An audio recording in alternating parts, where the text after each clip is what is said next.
전국에선 지금 어떤 소식들이 화제일까요? 고향 소식을 지역신문으로 알아보는 클릭 전국은 지금입니다. 먼저 매일신문부터 보겠습니다. 대구에서 적발된 대포 차량이 전국의 절반 이상을 차지한다는 소식입니다. 경찰청 자료에 따르면 지난 2년간 대구에서 적발된 대포차는 8,500여 대로 전국 17,000여 대의 절반에 이르는데요.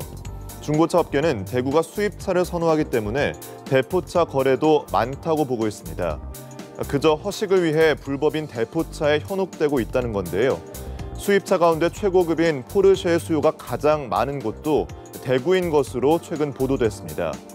이 같은 성향 때문에 대구는 오래전부터 대포차 거래가 이루어져 왔고 구매층도 주부서부터 대학생까지 다양하다는 게 업계 측의 설명입니다. 거래 방법도 주로 인터넷으로 이루어지기 때문에 누구나 쉽게 유혹에 빠져들 수 있다는 분석인데요. 실제로 대구의 한 중고차 거래 사이트에 접속하면 은어를 사용한 대포차 판매글이 상당수입니다.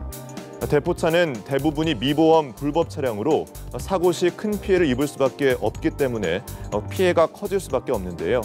대포차로 인한 더 큰 피해가 발생하지 않도록 당국의 강력한 단속과 대책이 필요해 보입니다. 다음은 강원일보입니다. 영동권 주민들의 수건인 동해안 군 철책선 철거 작업이 강원 지자체의 재정 부담으로 가중되고 있다는 소식입니다. 정부가 원인자 부담 원칙에 따라 100% 지방비 사업으로 진행하도록 했기 때문인데요. 결국 국비 지원이 전혀 없는 겁니다. 강원도는 도비 24억 원과 시군비 등을 유치해서 사업을 추진한다는 계획이지만 146km에 달하는 철거 비용에 대해서는 사실상 대안이 없는 상태입니다. 재정 자립도가 열악한 동해안 지자체 입장에서는 그저 막막한 상황인데요. 현재 강원도청의 재정 자립도는 18%, 강릉과 속초시는 17%, 고성군과 양양군은 각각 9%와 8%에 불과합니다.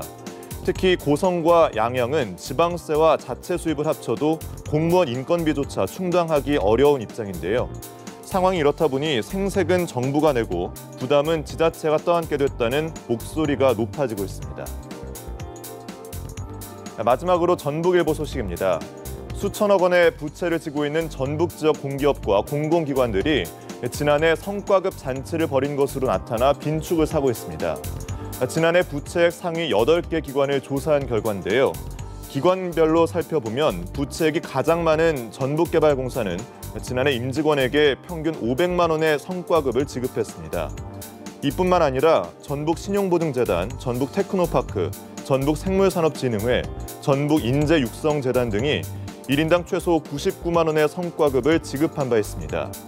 무엇보다 부채가 해마다 불어나는 기관들이 성과급 잔치에만 급급했다는 지적인데요. 기관의 부채가 악화되면 결국 도민들의 혈세로 충당하게 되겠죠. 때문에 공공기관의 방만한 경영을 이대로 방치해서는 안 된다는 목소리가 높아지고 있습니다.